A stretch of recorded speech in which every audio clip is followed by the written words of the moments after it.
Bismillahirrahmanirrahim. Assalamualaikum warahmatullahi wabarakatuh. Alhamdulillahi ala ihsani wa syukru lahu ala taufiqihi wa amtinani wa asyhadu an la ilaha illallah wahdahu la syarika lahu ta'ziman li sya'ni wa asyhadu anna Muhammadan abduhu wa rasuluhu da'ila ridwani. Allahumma salli alaihi wa ala alihi wa ashabihi wa ikhwani.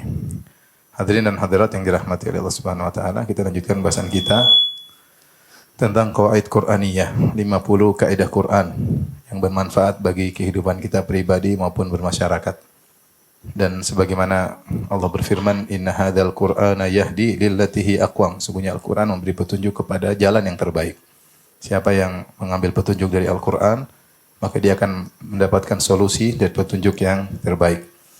Kita masuk pada al-qaidah as-sadisah wal arba'un. Itu kaidah yang ke 46 ya. Berarti masih ada sama ini 5 kaidah ya, karena 50 kaidah. Yaitu firman Allah Subhanahu wa taala, "Wa ma taf'alu min khairin ya'lamuhu Allah." Wa ma taf'alu min khairin ya'lamuhu Allah. Yang artinya, apapun kebaikan yang kalian lakukan, maka Allah mengetahuinya ya. Apapun kebaikan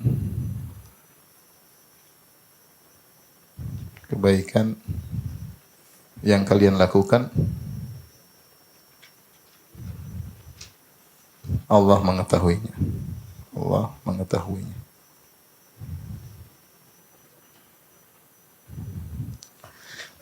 Di sini kaidah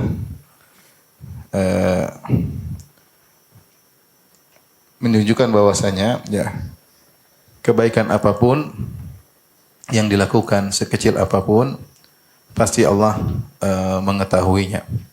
Oleh karenanya seorang jangan ragu-ragu untuk melakukan kebaikan, karena semua kebaikan yang dia lakukan diketahui oleh Allah Subhanahu wa taala. Ini termaktub dalam surat Al-Baqarah ya, ayat 197 ya. 197. Saya bacakan ayatnya selengkapnya. Al-hajju asyhurum ma'lumat. Haji memiliki bulan-bulan yang telah diketahui.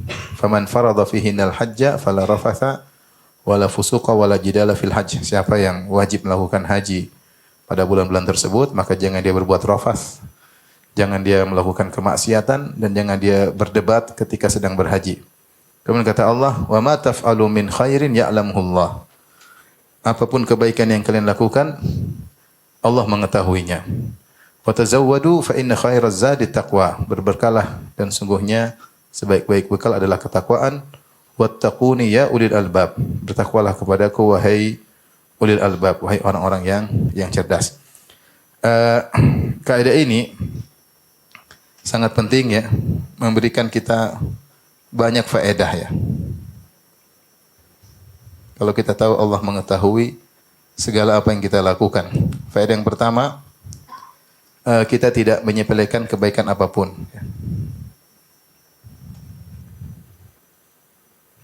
Kebaikan apapun. Karena di sini Allah mengatakan wa ma taf'alu min khairin. Kata Allah di sini min khairin ya. Yang dalam arti bahasa Arab yaitu kebaikan apapun. Kebaikan apapun. Umum, kebaikan besar menurut pandangan kita, kebaikan kecil menurut pandangan kita ya. Kebaikan terkait untuk diri kita sendiri, kebaikan terkait dengan orang lain ya.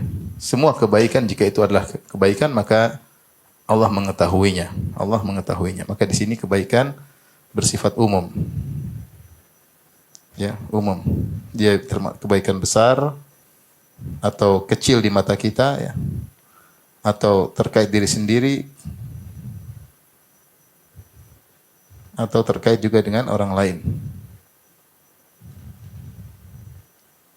Makanya Nabi SAW bersabda, la tahkiranna minal ma'rufi syai'an walau antalqa akhaka biwajhin talik. Jangan kalian meremehkan kebaikan apapun, meskipun hanya sekedar tersenyum ketika bertemu dengan saudara. Kenapa? Senyuman yang kau berikan kepada saudaramu tersebut, kepada kamu tersebut, diketahui oleh Allah Subhanahu wa taala. Yang kelihatannya sepele, tapi diketahui oleh Allah Subhanahu wa taala. Urusan pahala serahkan kepada Allah Subhanahu wa taala. Mungkin di mata kita kebaikan tersebut kecil tapi bisa jadi besar di sisi Allah Subhanahu wa taala, ya. Ya, karena pahala itu urusan Allah Subhanahu wa taala. Terkadang amalan kecil tapi kalau disertai dengan niat yang agung maka menjadi besar. Kata sebagian salaf, rubba amalin saghirin tu'azzimuhu niyyah. Betapa banyak amalan yang kelihatannya kecil jadi besar karena niat, ya. Dan sebaliknya, rubba amalin kabirin tusaggiruhu niyyah. Betapa banyak amalan yang menurut kita besar, dia menjadi kecil karena niat yang bermasalah. Oleh karenanya urusan kita adalah yang penting Allah tahu, dan jangan sepelekan kebaikan apapun, karena kata Allah, wa ma taf'alu min khairin. Kebaikan apapun yang kau lakukan, ya'lamuhullah, maka Allah mengetahui. Maka dengan kaidah ini kita tidak menyepelekan kebaikan apapun. Jangan sepelekan zikir apapun, istighfar, tasbih, tahlil, takbir. Kalau kita sedang sendirian, jangan lupa untuk berzikir. Daripada bengong, mending kita berzikir. Jangan juga ketika kita berbicara dengan kawan, jangan meluputkan kebaikan. Kita menyenangkan hatinya, kata-kata tidak menyakiti hatinya. Niatkan karena Allah Subhanahu wa taala. Semuanya diketahui oleh Allah meskipun orang lain mungkin tidak mengetahui. Baik, faedah yang kedua,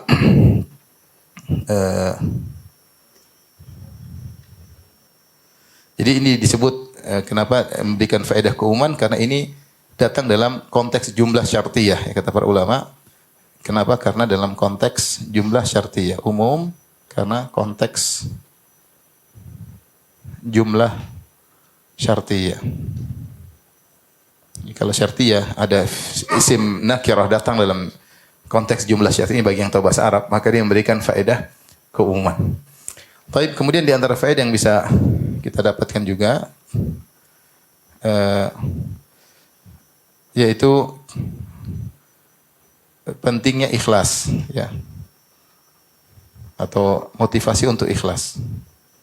Motivasi untuk ikhlas dan menyembunyikan amal.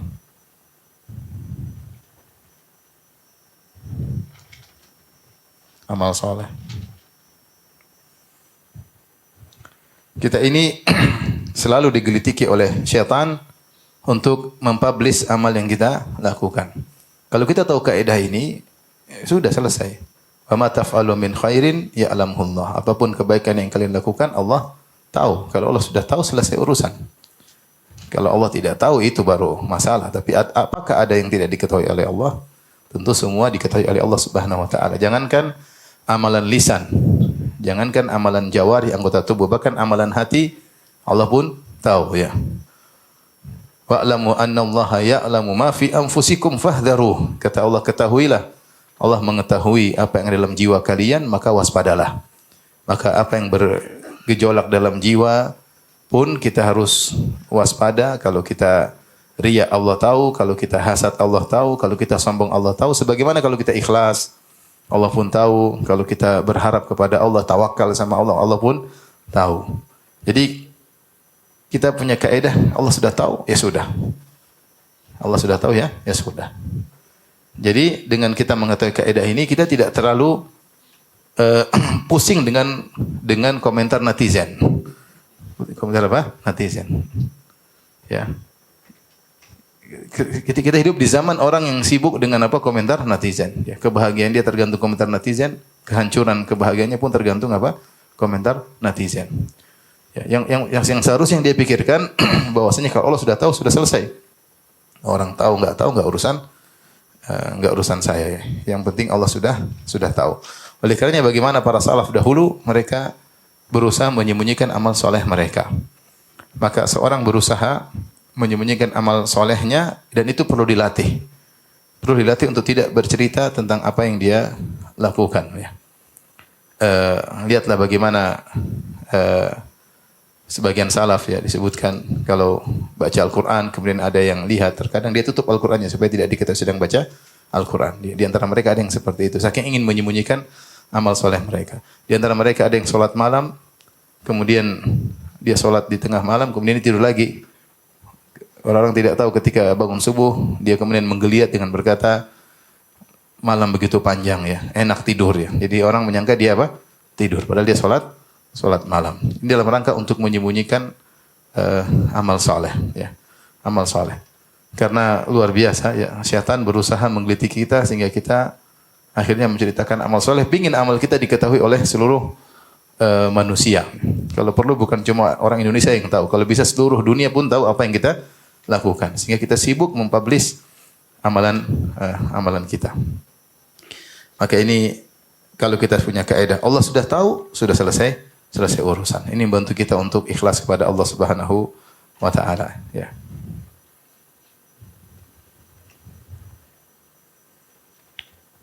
Karena kalau menceritakan amal ada dua bahaya. Bahaya pertama, seorang terjerumus dalam riya. Dengan menceritakan amal dia bisa terjerumus dalam apa? Riya.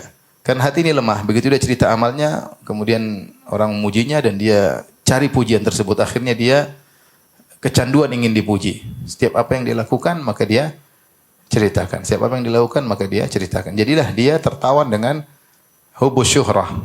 Cinta untuk terkenal, cinta popularitas, dan itu sudah menjadi kecanduan, maka susah bagi orang yang seperti ini. Ya, sehingga pun yang dilakukan dia publish. Bahkan kalau ada orang memuji dia, maka dia pun cantumkan pujian tersebut. Lihatlah si fulan memuji saya karena amalan saya, karena ilmu saya, karena buku saya. Akhirnya dia sudah terbiasa dengan cinta pujian. Tapi kalau dia memotong sejak awal, tidak ingin dipuji, berusaha tidak menceritakan apa yang dia lakukan, maka dia tentram dan dia bahagia. Kata dia, yang penting Allah sudah tahu. Kemudian yang ketiga, diantaranya melatih diri untuk tidak berharap pamrih.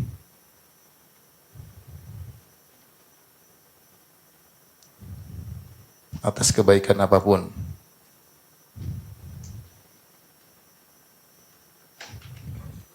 Karena kalau Allah mengetahui, Allah akan mengganjari ya. Karena kaidah menyatakan jika Allah mengetahui, Allah akan memberi ganjaran. Maka Allah memberi ganjaran. Beri pahala. Allah tahu, Allah mengatakan wa ma taf'alu min khairin ya'lamuhullah. Apapun kebaikan yang kau lakukan Allah mengetahui. Maksudnya apa? Maksudnya adalah Allah akan memberi ganjaran. Sehingga seorang ketika melakukan amal soleh, dia hanya mengharap ganjaran dari Allah Subhanahu wa taala. Bahkan terkadang seorang diuji oleh Allah Subhanahu wa taala, orang yang dia baiki ternyata berbuat kasar kepada dia. Itu di antara kebaikan yang Allah inginkan pada dia, bagi dia. Karena dengan demikian dia terlatih untuk tidak mengharap pamrih dari orang yang dia baikin. Misalnya seorang berbuat baik kepada kerabatnya, ternyata kerabatnya membalas dengan keburukan. Ya, maka dia tidak usah emosi, santai aja. Jangan dia ungkit-ungkit lagi dan kait-kaitkan dengan kebaikan yang pernah dia lakukan. Tidak usah. Karena ini dilakukan dulu untuk Allah, bukan untuk mengharap pamrih dari orang tersebut. Allah sudah tahu, selesai urusan. Bagaimana perkataan para ahli surga? Innama nut'imukum liwajhillah la nuridu minkum jazaan wala syukura. Sungguhnya kami memberi makan kepada kalian karena mengharap wajah Allah. La nuridu minkum jazaan wala syukura.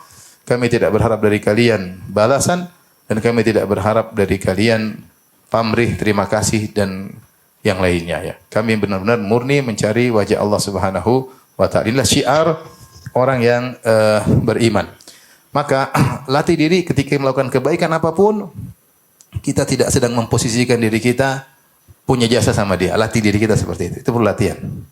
Ya. Karena kalau kita merasa punya jasa sama dia, ini terkadang berbahaya. Ya, kita akhirnya minta apa? Minta balasan. Kita latih diri kita, kalau kita berbuat baik sama orang, justru dia yang berjasa sama kita. Karena dengan kita berbuat baik sama dia, kita dapat pahala. Kita harus rubah mindset kita. Latih diri kita ketika kita berbuat baik sama orang, jangan merasa kita berjasa sama dia. Tapi kita latih diri kita, dia merupakan sebab saya dapat pahala. Dengan berbuat baik kepada dia, maka saya dapat pahala dari Allah Subhanahu wa taala. Kapan kita merasa selalu berjasa, kita selalu terkadang mengharap pamrih. Harusnya dia balas dengan apa? Kebaikan. Saya sudah bantu dia, kenapa dia sikap kasar sama saya? Oleh karena saya katakan tadi, terkadang seorang diuji oleh Allah Subhanahu wa taala, dia berbuat baik sama kerabatnya, ternyata kerabatnya berbuat buruk sama dia. Ketika itu dia jangan mengurangi kebaikannya. Karena yang dia lakukan kebaikan itu bukan untuk dapat pamrih dari kerabatnya, tapi dia melakukan kebaikan karena Allah Subhanahu wa taala. Ini sulit.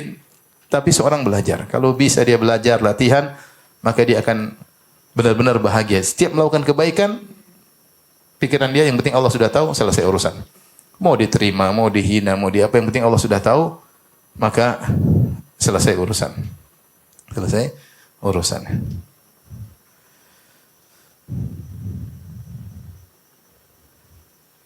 Lihatlah bagaimana Allah memuji Abu Bakar As-Siddiq radhiyallahu anhu dalam surat Al-Lail ayat 17 sampai 20. Kata Allah Subhanahu wa taala, "Wa sayujannabuhal atqa." Sungguhnya neraka jahanam akan dijauhkan dari orang yang bertakwa. Alladzi yu'ti malahu yatazakka.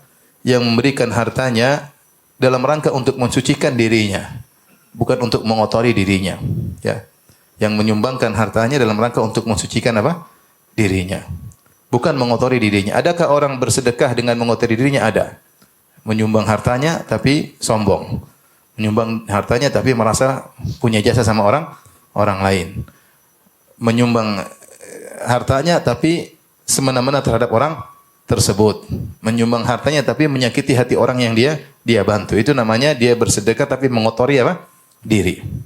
Kita bersedekah untuk mensucikan diri. Kata Allah Subhanahu wa taala, "Alladzi yu'ti malahu yatazakka." Ini Abu Bakar As-Siddiq yang memberikan hartanya dalam rangka untuk mensucikan jiwanya. Karena sedekah itu punya manfaat untuk yang kita sedekahi dan manfaat untuk yang bersedekah.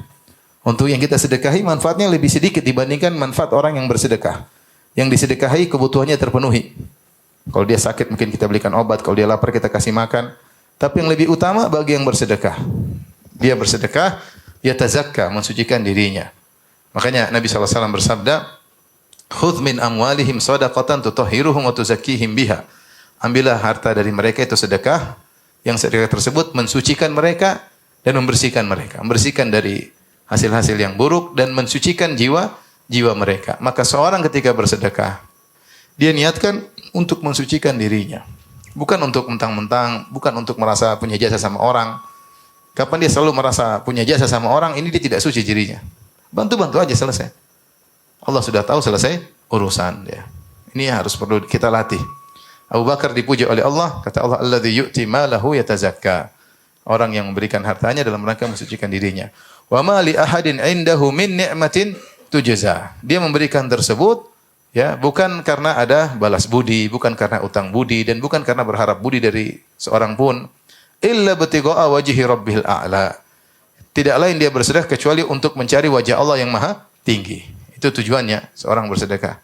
Mensucikan diri dan mencari wajah Allah Subhanahu wa taala. Bukan untuk dibalas jasanya, bukan untuk agar budinya diingat-ingat oleh orang tersebut, sama sekali tidak, ya. Ini pujian Allah kepada Abu Bakar As-Siddiq radhiyallahu taala. Makanya Abu Bakar As-Siddiq ketika setelah membebaskan Bilal, apakah dia merasa Bilal punya utang budi sama dia? Enggak ada sama sekali. Enggak ada sama sekali.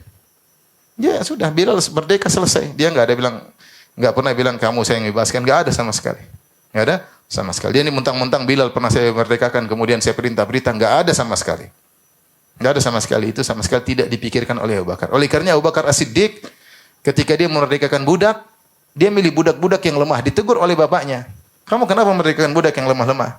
Kan ada budak yang kuat-kuat. Kalau memerdekakan mereka berloyal kepada engkau. Budak-budak lemah seperti Bilal ngapain dimerdekakan?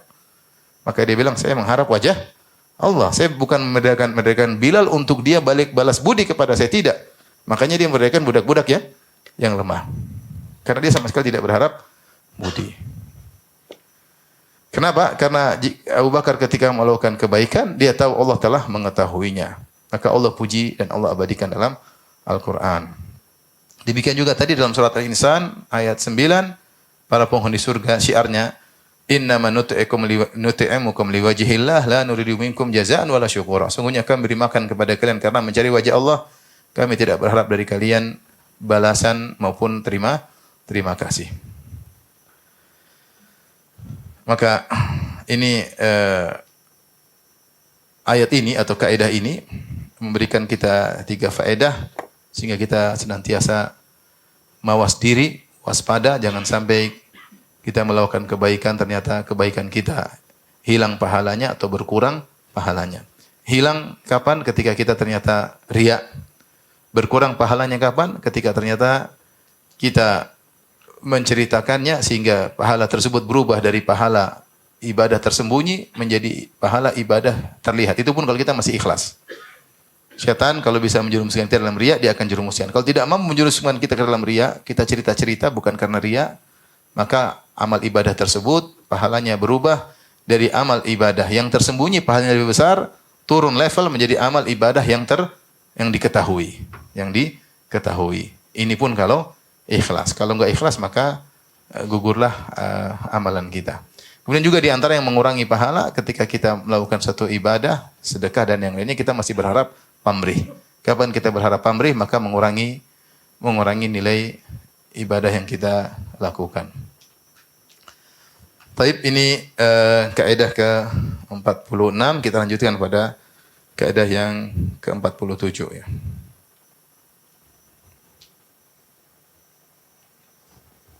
Kalau subhanallah, hobi men-share amal ini berbahaya. Nanti lama-lama menjadi kecanduan ya. Mulai dari sedikit. Karena ketika kita men-share amal, ada yang muji, ada kelezatan yang kita rasakan. Kelezatan riya. Riya itu ada kelezatannya. Maksiat itu pasti ada kelezatannya. Mulai kita senang, kita share lagi kedua kali, ketiga kali, ke-10 kali candu. Kalau enggak nge-share, enggak nge-publish amal soleh, rasanya ada yang kurang.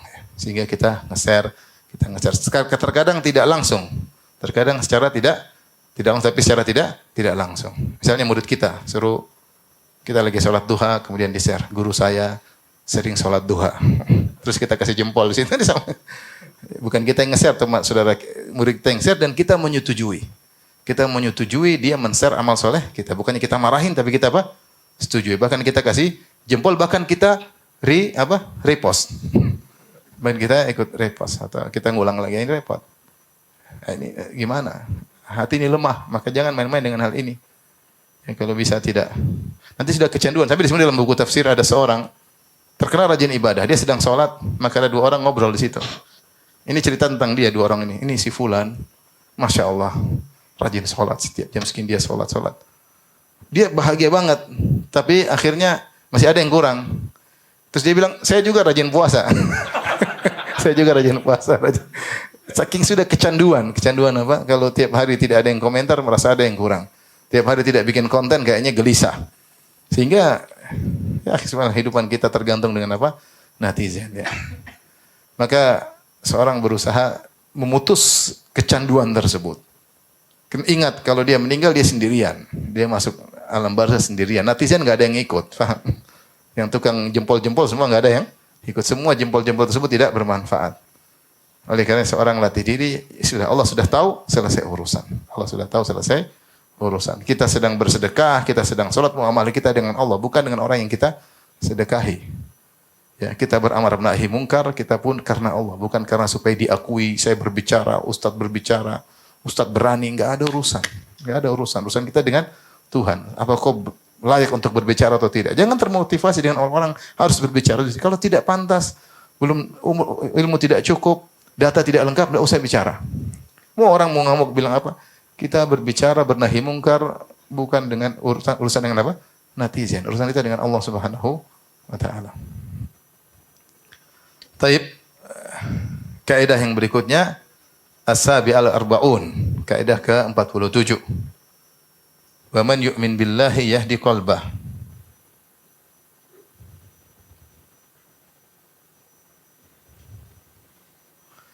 Dalam surat At-Taghabun ayat 11.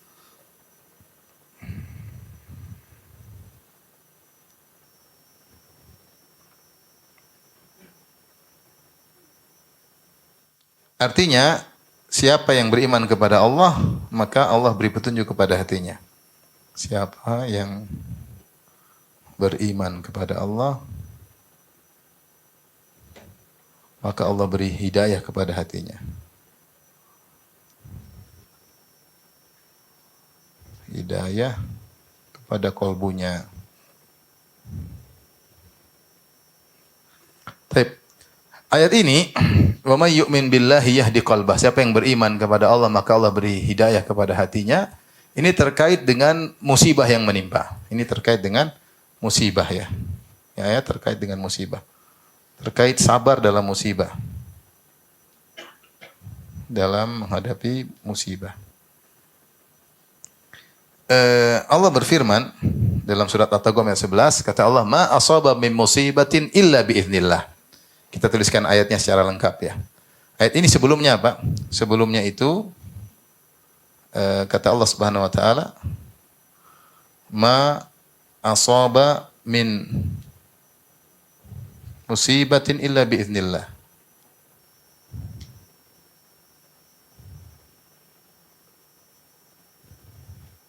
Illa biiznillah. Wa man yu'min billahi yahdi qalbah.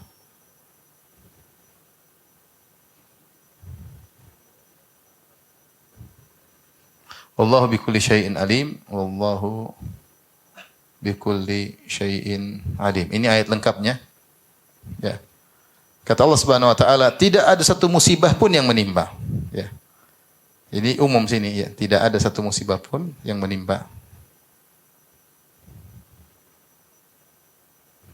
Musibah apapun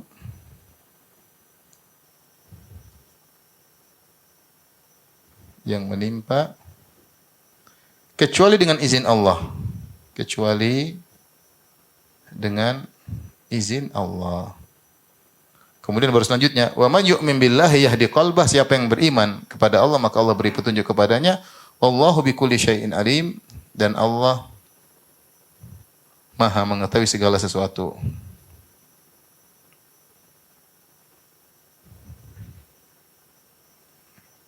Baik. Lihat ayat ini, kembali lagi kita ambil faedah. Di sini Allah mengatakan ma asaba min musibatin, musibah apapun yang menimpa. Ini umum, perhatikan umum. Ya, musibah apapun, terkait ekonomi, terkait harta, terkait musibah dalam keluarga, ya, terkait musibah terhadap anak, terhadap diri sendiri, ya, ya, semua musibah yang menimpa, sehat, ya, pusing, tadinya sehat kemudian menjadi sakit, ya, ini semua musibah, gelisah, ya, semua dengan izin Allah Subhanahu wa taala. Wa man yu'min billah, siapa yang beriman, maksudnya apa? Siapa yang beriman? Beriman maksudnya tahu kalau musibah itu, yaitu tahu kalau musibah tersebut dari Allah. Makanya Allah mengatakan di awal ayat, "Wa ma asaba musibatin illa biiznillah." Tidak ada musibah yang menimpa kecuali dengan izin Allah. Semua musibah tidak akan terjadi kecuali dengan izin siapa? Allah. Siapa yang menimpakan musibah tersebut? Allah. Dengan izin siapa? Dengan izin Allah, ya. Wa may yu'min billah, siapa yang beriman kepada Allah, tahu bahwasanya musibah tersebut dari Allah, maka Allah beri petunjuk kepada hatinya. Apa beri petunjuk kepada hatinya? Yaitu dengan dia disabarkan oleh Allah Subhanahu wa taala, ditambah iman, disabarkan, ditambah iman, tambah keyakinan, ya. Artinya di balik musibah tersebut ternyata ada faedah bagi imannya. Seperti sering dikatakan musibah adalah ujian. Jika seorang lulus maka imannya semakin apa? Bertambah.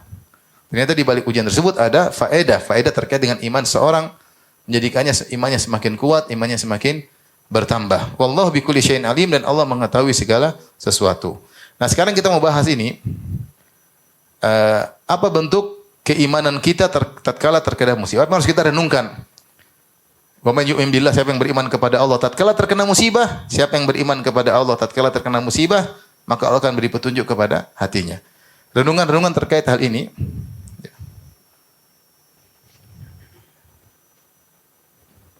Yang direnungkan ketika terkena musibah. Yang diimani ketika terkena musibah. Baik. Beberapa hal yang perlu kita imani. Yang pertama, iman dengan takdir. Terhadap takdir, semua dari siapa? Semua dari Allah.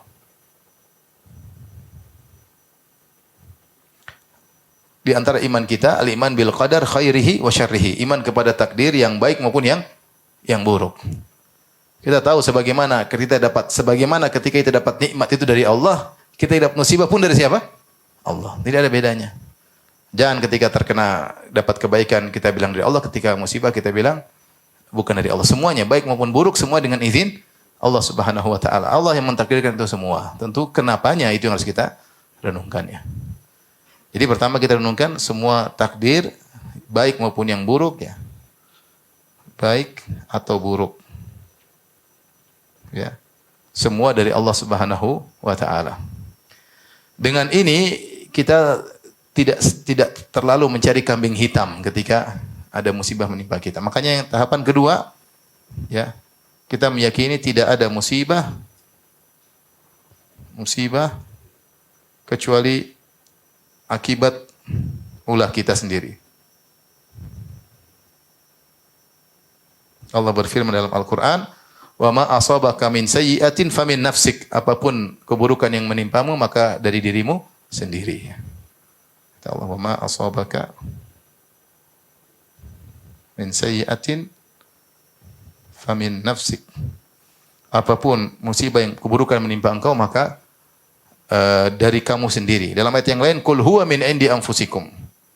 Qul huwa min indi anfusikum.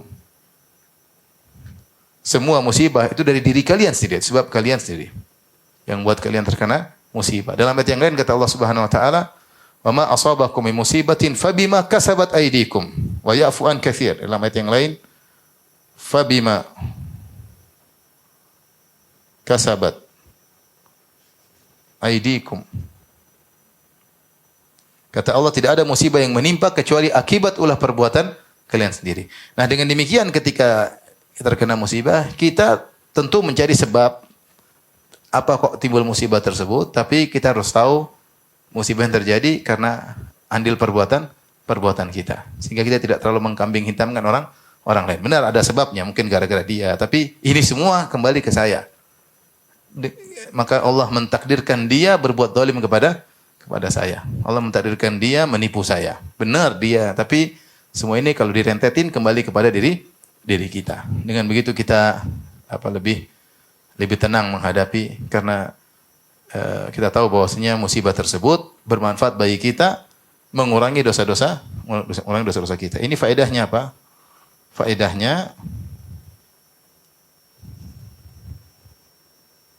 Faedah mengurangi dosa, menambah derajat.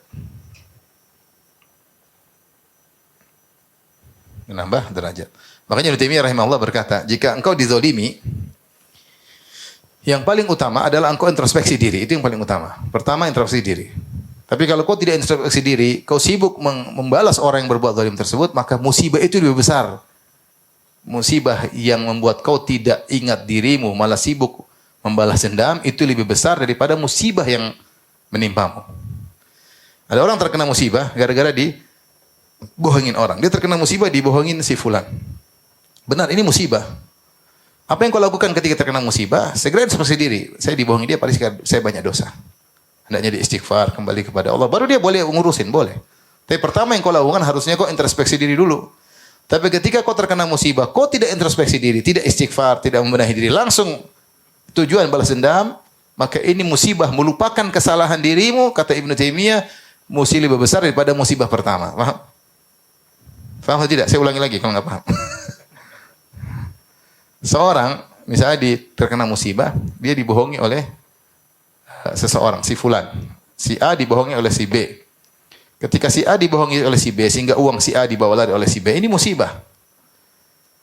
Seorang mukmin menghadapi si A ini apa harus dia lakukan? Ketika dia terkena musibah, pertama dia introspeksi diri. Tidak mungkin si B membohongin saya, bawa oleh uang saya, kecuali akibat dosa-dosa yang pernah saya lakukan. Yang baru atau yang terdahulu. Yang mungkin saya masih ingat atau yang sudah saya lupakan. Karena Allah mengatakan, "Wa ma asabaka min sayyi'atin famin nafsik." Tidak ada keburukan menimpamu kecuali dari dirimu sendiri. Itu yang harus kita lakukan. Baru setelah itu silakan ngurus si B, enggak apa-apa. Berusaha mengambil harta kembali, mau dilaporkan ke yang berwajib, terserah. Tapi yang pertama harus kau jalani adalah introspeksi diri bahwa ini semua akibat perbuatanmu sendiri. Kata Ibnu Taimiyah rahimahullah, jika kau terkena musibah, kemudian kau sibuk membalas dendam atau mengurusin orang yang menzalimimu dengan melupakan dirimu, kau memandang dirimu masih sempurna, tidak ada kesalahan, ini lebih besar musibah daripada uangmu diambil.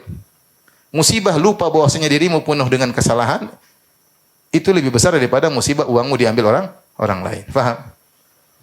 ketika dia tidak merasa dirinya salah, dia tertimpa ujub, dan ujub ini bahaya. Maka terkena musibah, ya sudahlah. Pulang ke rumah diomelin istri, ya sudahlah, banyak dosa. Gimana gak banyak dosa? Dia buka HP, lihat macam-macam ya. Itu banyak dosa. Banyak dosa. Sholat aja malas-malasan ya. Baca Quran juga malas-malasan. Bukan menyempatkan waktu baca Quran. Kalau ada waktu, kalau sempat. Bukan menyempatkan, tapi apa? Kalau sempat. Kita masih banyak dosa ya. Oleh karenanya ketika terkena musibah, ya sudahlah. Kita serahkan kepada Allah. Segera introspeksi diri. Istighfar dan seterusnya. Tapi yang perlu kita imani juga, ketika terkena musibah, misalnya di antaranya adalah Allah Maha mengetahui. Di akhir ayat Allah mengatakan wallahu bikulli syai'in alim. Di akhir ayat Allah berfirman Allahu bikulli syai'in alim. Yaitu Allah Maha mengetahui segala sesuatu.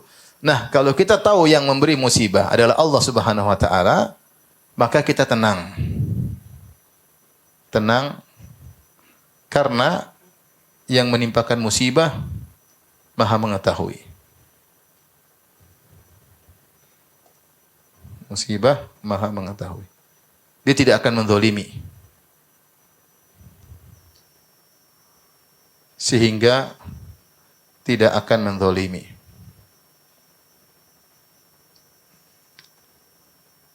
Yang jadi masalah ketika orang berbuat buruk kepada kita, misalnya, dia tidak tahu kita ini orang baik ya. Sehingga dia berbuat buruk sama kita, dia suudzon sama kita, salah sangka. Itu banyak terjadi di dunia manusia. Dia zalimi kita karena tidak tahu, dia ngata-ngatain karena tidak ngerti. Dia tuduh kita karena dapat berita yang salah. Tapi kalau Allah menimpakan musibah, apakah Allah salah informasi? Tidak mungkin. Tidak mungkin Allah salah informasi. Semua Allah tahu. Kata Allah, "Ma tasqutu min waraqatin illa ya'lamuha." Tidak ada satu daun yang jatuh kecuali Allah mengetahui. Kalau Allah tidak mungkin salah informasi, maka Allah tidak mungkin menzalimi. Oleh karenanya, kalau Allah kasih musibah, kita yakin Allah tahu kita salah. Kemudian Allah tahu kadar kesalahan kita.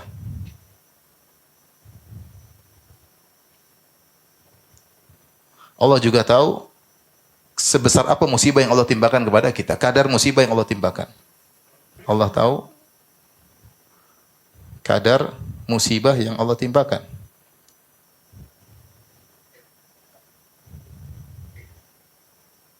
Allah tahu juga sampai kapan musibah itu berlanjut. Jadi Allah tahu kadarnya. Ibarat kalau kita, sebagian Ibnu Qayyim menyebutkan, ibarat seperti kalau kita sakit, kita datang ke dokter. Dokternya ahli, dia tahu kamu sakitnya ini, maka dikasih obat ini, ukurannya sekian, sudah selesai. Kalau kamu hadapi ini dengan baik, dengan tenang, pasti kamu sembuh. Sabar, minum obat sehari 3 kali, jangan berlebihan, jangan kurang, jangan lupa. Karena yang kasih obat adalah ahlinya, paham?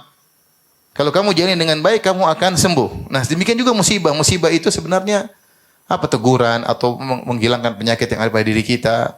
Seandainya kita tidak dikasih musibah, mungkin kita semakin parah. Kita tidak tegur, mungkin kita semakin apa? Rusak. Ya. Mungkin semakin rusak. Dan banyak orang sadar gara-gara ditegur oleh Allah Subhanahu wa taala. Ya. Maka ketika itu kita tahu ini kadar yang Allah berikan memang pas. Tidak lebih, tidak kurang. Karena dia bikulli syai'in alim. Dia Allah tidak salah kasih musibah. Jangan-jangan Allah salah takdir. Enggak, Allah enggak salah. Allah tahu setiap kita. Allah tahu setiap perbuatan kita. Allah tahu setiap lirikan mata kita. Allah tahu setiap gerak-gerik hati kita. Allah tahu setiap apa yang kita lakukan, apa yang kita berbuat. Ketika Allah berikan musibah, Allah tahu maksiat yang kita lakukan. Dan Allah tahu kadar kesalahan kita. Dan Allah tahu kadar musibah yang Allah berikan kepada kita. Sabar untuk menghadapinya. Ya. Sehingga kita tenang. Kita takut apa? Kalau ada orang berbuat zalim sama kita, wah nanti kita diapain. Ya. Tapi kalau kita tahu ini Allah yang kasih, ya udah kita tinggal introspeksi diri. Karena Allah Maha tahu apa yang kita lakukan. Tinggal kembali kepada Allah, bertobat kepada Allah. Semuanya akan berubah. Semuanya akan berubah. Ya. Di antaranya yang perlu kita imani bahwasanya selanjut daripada ini, yang keempat, musibah adalah obat dari banyak penyakit.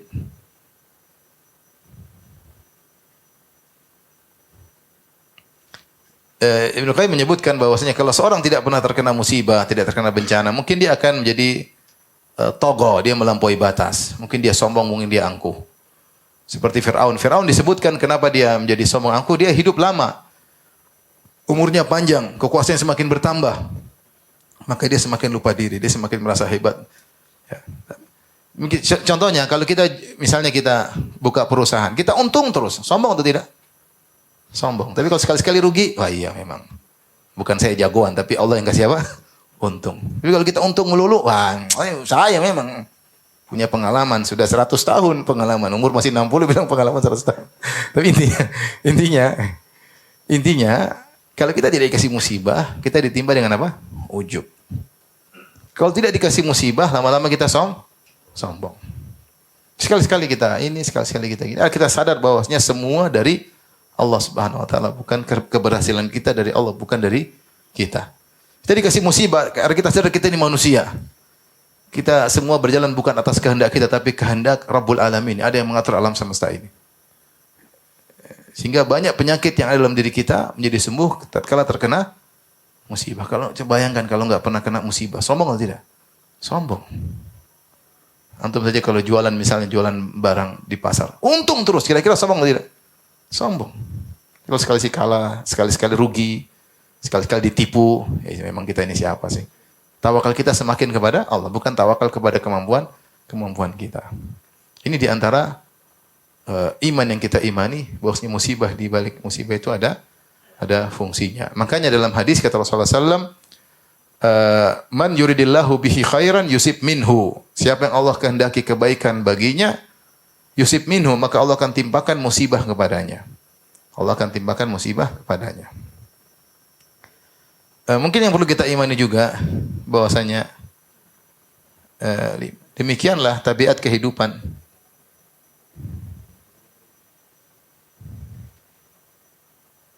Tabiat kehidupan. Tidak ada kehidupan yang menyenangkan terus ya. Kehidupan Allah mengatakan laqad khalaqanal insana fi kabad. Sungguh-sungguh kami telah menciptakan manusia dalam kepayahan. Tidak ada orang senang melulu, enggak ada. Dalam dunia ini, siapapun kedudukannya, betapapun tinggi jabatannya, dia pasti pernah menangis, dia pasti pernah sedih, dia pasti pernah sakit. Ya. Dari kecil dia sudah mengalami hal tersebut. Dia kecil, sakit, terjatuh, inilah, ditinggal mama menangis, ditinggal bapak menangis, susu terlambat datang nangis. Dari kecil kita sudah mengalami ujian-ujian kehidupan. Yang semuanya enak cuma di surga. Selama masih di dunia, maka demikianlah tabiat kehidupan. Oleh karenanya Ibnu Taimiyah rahimahullah punya kata-kata ini, dia mengatakan musibah itu seperti cuaca. Cuaca silih berganti. Sekarang kita panas melulu, ya. Panas melulu. Ada suatu saat panas tersebut akan berganti dengan hujan. Ya. Ada musim hujan akan berganti dengan musim panas misalnya. Demikian juga musibah, ya. Kita nangis tidak nangis melulu. Ada saatnya kita berhenti dari tangisan tersebut, ya. Kesedihan tidak menempel terus. Kesedihan tersebut akan berlalu. Kita kehilangan orang yang kita cintai. Benar, sedih, menangis, tapi akan hilang. Yang penting kita serahkan kepada Allah Subhanahu wa taala. Kalau kita tahu musibah adalah istilahnya apa? Kalau bahasa kita tabiat kehidupan, konsekuensi kehidupan, itulah konsekuensi kehidupan. Kalau hidup pasti terkena apa? Musibah. Kalau enggak bikin kena musibah, enggak usah hidup. Kalau hidup, ibarat orang, Ustaz saya diomelin istri. Kalau kamu diomelin istri adalah konsekuensi pernikahan. Kalau kamu tidak mau diomelin istri, nggak usah nikah. Kalau nikah pasti diomelin apa? Istri. Ada nggak yang nggak pernah diomelin istri? Ada, belum nikah. Ya emang belum nikah. Belum nikah. Kecuali istrinya seperti Khadijah. Seperti apa? Khadijah radhiyallahu anha nggak pernah ngomel. Siapa istri kayak Khadijah? Istrinya Khadijah, suaminya Rasulullah SAW. Ini kadang-kadang istrinya genderuwo, suaminya Fir'aun. Repot. Oleh karenanya, itu tabiat kehidupan. Kalau mau nikah ya siap menghadapi lika-liku rumah tangga. Ya, diomelin istri biasalah. Ya. Mau dagang, ya namanya dagang pasti naik turun. Untung, kadang rugi. Mau dakwah ya pasti dicaci maki. Pingin dakwah nggak pernah dicaci maki, nggak usah berdakwah. Ya. Nggak usah berdakwah. Dakwah ya pasti dicaci maki. Ada yang suka, ada yang nggak suka. Biasa. Kalau nggak usah. Pingin hidup pasti diuji. Mau hidup tidak diuji, nggak ada hidup tanpa ujian. Kalau nggak pingin hidup tanpa ujian, ya sudah, mati aja ya. Mati aja ya. Mati pun diuji langsung di alam barzah. Lihat orang banyak kan tidak pingin diuji, maka dia bunuh diri kan karena tidak kuat dengan apa? ujian. Dia sangka kalau bunuh diri kemudian selesai urusan. Tidak, padahal itu masuk urusan yang lebih berat. Diuji dengan ujian yang lebih apa? Lebih berat. Ini tabiat kehidupan. Dan ini harus kita tanamkan buat diri kita, bukan cuma diri kita sendiri, kepada anak-anak. Ada kawan telepon saya, Ustadz ini anak saya dibully sama teman-teman. Gimana kalau saya pindah sekolah? Saya bilang nggak usah. Di sekolah manapun pasti ada bullying. Ya. Sabar aja. Ya. Kalau mau sekolah ya siap dia Pak. Siap dibully. Kalau nggak mau ya homeschooling. Homeschooling pun dibully sama ya homeschooling nanti dibully juga. Tidak. Kalau nggak ingin dibully nggak usah apa? Sekolah. Itu pun dibully sama yang sekolah. Ya apa sudah besar nggak sekolah sama aja. Karenanya demikianlah tabiat kehidupan. Namanya pasti ada ujian. Nah ini kita kalau kita imani. Makanya kata Alqamah, wa rajul usiba bi musibatin faya'lamu annaha min indillah fayarda wa yusallim. Alqamah rahimahullah ketika menafsirkan ayat ini, ma asaba min musibatin illa bi idznillah. Tidak ada musibah yang menimpa kecuali dengan izin Allah. Wa may yu'min billahi yahdi qalbah. Siapa yang beriman kepada Allah, maka Allah beri petunjuk kepada hatinya. Hati ini butuh petunjuk. Makanya di antara doa Nabi, wahdi qalbi, ya Allah berilah petunjuk kepada hatiku. Hati kita butuh apa? Petunjuk. Kata Alqamah, rajulun usiba bi musibah atau asabahu musibah. Ada seorang terkena musibah. Apa yang dilakukan? Faya'lamu annaha min indillah. Maka dia tahu musibah ini dari Allah, bukan dari siapa-siapa. Meskipun ada sebabnya tentu musibah tersebut, sebab inilah sebab anu, tapi dia tahu ini musibah dari siapa? Allah. Fayarda, maka dia ridha dengan musibah tersebut, wa yusallim, dan dia tawakal kepada Allah. Itu yang harus dilakukan oleh seorang. Dia tahu ini yang kasih musibah Allah. Allah tidak mungkin salah, Allah tidak mungkin zalim. Allah kasih obat sesuai dengan kadar yang seharusnya. Ada saatnya musibah tersebut akan berganti dengan apa? Kebaikan dan seterusnya. Jika dia tanamkan dalam hatinya iman tersebut, maka Allah beri petunjuk kepada hatinya. Baik, mungkin ini saja yang saya sampaikan pada kesempatan kali ini. Wabillahi taufiq wal hidayah. Assalamualaikum warahmatullahi wabarakatuh.